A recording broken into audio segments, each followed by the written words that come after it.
Good day everyone! Ang PayMaya account nyo ba ay natag as duplicate account? Don't worry dahil today tuturo ko sa inyo kung ano ba yung mga dapat nyong gawin. Okay, let's start. Open lang natin yung ating Maya account.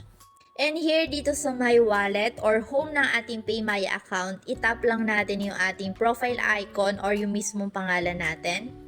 And makikita nyo dito yung parang warning sign. So, kapag tinap ko tong red button na to, makikita nyo na yung account ko nga ay duplicate account. You may already have a registered Maya account under a different number. So, now, ang dapat natin gawin ay tap lang natin yung got it.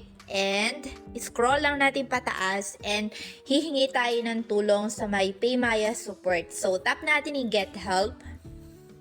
Under ng help, makikita natin yung mga common questions na kadalasan tinatanong ng mga user ng PayMaya.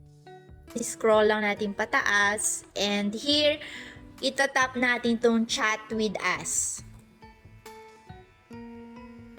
And by the way, kung meron kayong mga iba't ibang problem na na-encounter dito sa may PayMaya, pwede nyong i-share yan sa may comment section at pag may time kami, bibigyan natin ng solution yan, okay?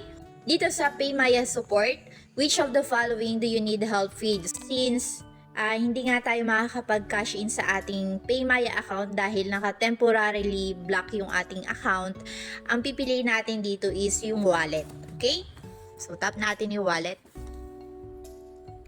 And hopefully, andito na din yung duplicate account. Okay, hanapin lang natin.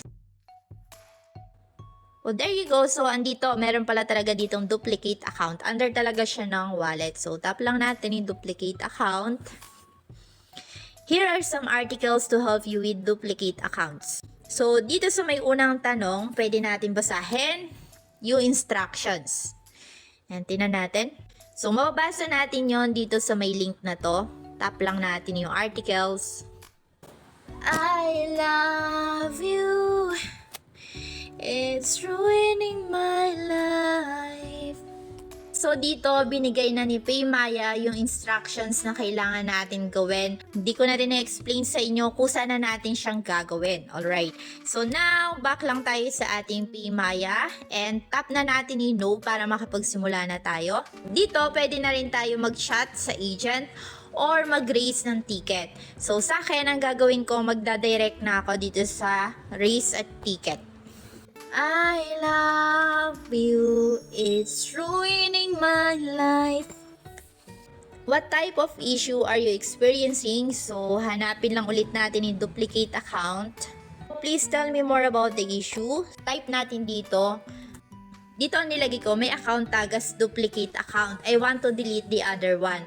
Since ako lang din naman yung gumawa ng isa pang account dahil nag-create ako ng tutorial kung paano ba mag-create ng account dito sa may Maya. Pero kung kayo, hindi nyo alam kung sino ba yung gumawa ng isa pang Maya account na under sa inyong identity or ginamit yung identity nyo, yun yung kailangan nyong ilagay dito sa may Maya support. So, kailangan nyo i-explain nyo na hindi nyo alam kung sino ba yung gumawa ng isa pang account. Okay? So, dito ano daw ba yung last name natin? So, ilalagay lang natin ang ating last name. So, dito kung meron kayong email address na nilagay sa PayMaya, yun yung ilalagay nyo. Pero kung wala naman, pwede rin kayong maglagay dito para doon nila isa-submit or i-update kung ano na ba yung status ditong ating ticket. How about your Maya registered number? Once na may input na natin yung ating mobile number, tap natin yung yes. We are currently logging your case at the moment. Log your issue and we'll start working on it. For your reference, the case number is... So, dito, ayan makikita natin, binigyan tayo ng PayMaya ng reference number na pwede natin gamitin in case na magpa-follow up tayo ng ating concern. And by the way, mga kabomboms, kung hindi tayo makaka-receive ng updates from PayMaya, meron tayong second tutorial na pwede nyong panoodin kung paano ba mag-follow up gamit tong reference number, okay? So hanggang dito na lang ang video natin for today, pero kung meron kayong mga katanungan or suggestion, iwan nyo lang yan sa may comment section. And ganun nga yung gagawin natin, maghihintay na lang tayo ng updates from PayMaya regarding dito sa issue ng ating account.